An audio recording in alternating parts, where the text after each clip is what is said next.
Ini lagi Patua pertanyaan dari nama akunnya Api-Api.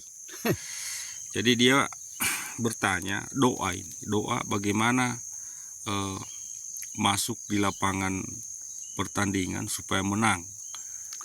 Tabe.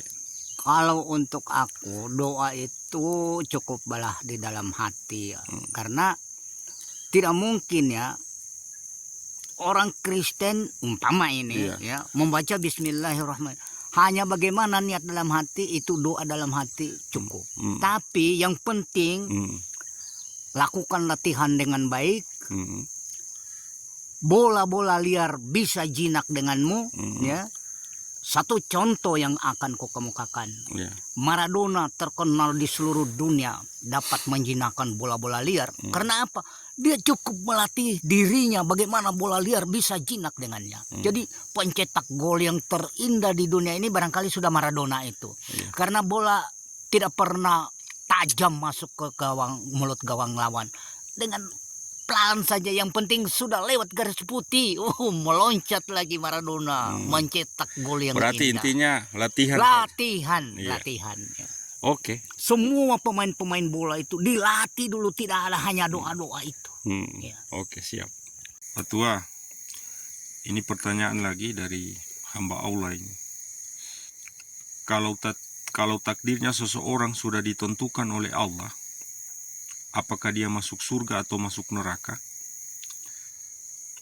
Lalu buat apa lagi ibadah? Buat apa lagi seseorang beribadah atau berdoa? Tabe. Oke, mantap pertanyaannya. Kita ini belum paham ya. Bagaimana itu surga, bagaimana itu neraka. Kalau aku mengatakan masuk surga, masuk neraka, kita sudah rasakan itu, ya. Kita sudah nikmati itu. Karena begini, mana mungkin engkau tahu senang kalau tak pernah susah. Jadi kata-kata sastra ya, bahasa-bahasa sastra, tidak begitu yang dia katakan, begitu yang dia maksud. Lain bunyinya, lain maksudnya. Jadi mohon maaf ya, barangkali kata-kataku kurang enak didengar ya, bahwa masuk surga, masuk neraka kita sudah rasakan, dan itulah nikmat dalam kehidupan ini. Itulah jawabanku. Iya. Berarti kalau untuk beribadah atau berdoa ini masih perlukah?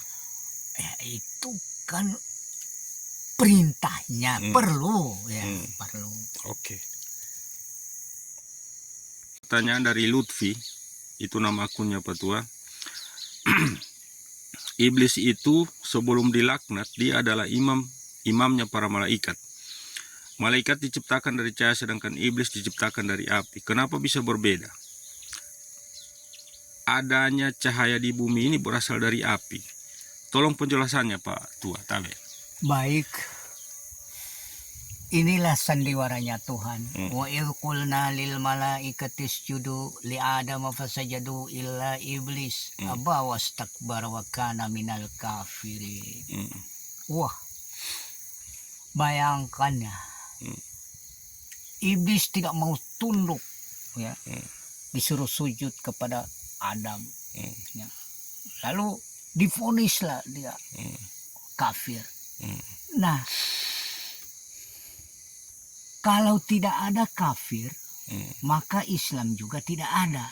Ya. Jadi sebenarnya kafir itu baik untuk membedakan mana Islam, mana kafir. Jadi baik semua yang akan berkesudahan. Innallaha ghafurur rahim. Jadi kita selalu terkecoh dengan sandiwaranya Tuhan ini. Ya. Berarti tidak perlu kita mempersoalkan tentang asal penciptaan itu. Tidak usah. Iya. Kita fokus bahwa semua ini tidak mungkin tanpa izin Allah terjadi. Semuanya itu karena Allah punya permainan. Ya. Oke.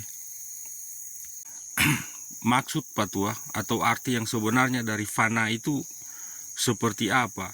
Apakah kita ini lenyap seketika lahir ataupun batin, atau bagaimana? Tabe? Baik. Sebenarnya Yang ada kita rasakan, tidak ada lagi kita, ya. Yang ada hanya Tuhan. Nah, itu wa fana'ul fana wa baqa'ul baqa, artinya kita fana, artinya kita tidak ada, yang ada hanya Tuhan. Ya. Berarti yang meniadakan diri begitu. tidak ada kita, yang ada hanya Tuhan. Oh iya. Iya, berarti wujud kasarnya kita ini sebagai wujud adanya Allah begitu. Tidak ada lain. Ya, sudah Allah, ya, wujudnya Allah. Karena Dia yang cipta. Iya, oke. Berarti begitu pengertiannya. Ya. Oke, makasih. Puncak ilmu pengenalan itu sampai di mana, Pak Tua? Apakah kita secara mentah-mentah bermuka-muka dengan Tuhan atau bagaimana? Baik. Kalau kita sudah merasakan tidak ada lagi kita, hanya Tuhan yang ada, sudah itu puncak pengenalan. Ya. Tidak lebih daripada itu. Oh, berarti tidak kayak semacam berjabat tangan, berpelukan. Kalau begitu benda, ya, itu bukan. Iya. Ya. Kalau kita sudah merasa bahwa yang ada hanya Tuhan, teringat kembali aku dengan kisah Syekh Siti Jenar di keranda sawah, ya, ketika dipanggil. Apa dia bilang? Dia bermain-main. Tidak ada Tuhan di sini melainkan Syekh Siti Jenar, dan tidak ada Syekh Siti Jenar melainkan Tuhan yang ada. Dia hanya bermain-main. Berarti pengenalan yang dimaksud di sini kita sudah merasa tidak ada, meyakini bahwa yang ada itu hanya Tuhan. Ya. Iya, mengetahui bahwa sesungguhnya adanya kita ini adalah adanya Tuhan. Ya.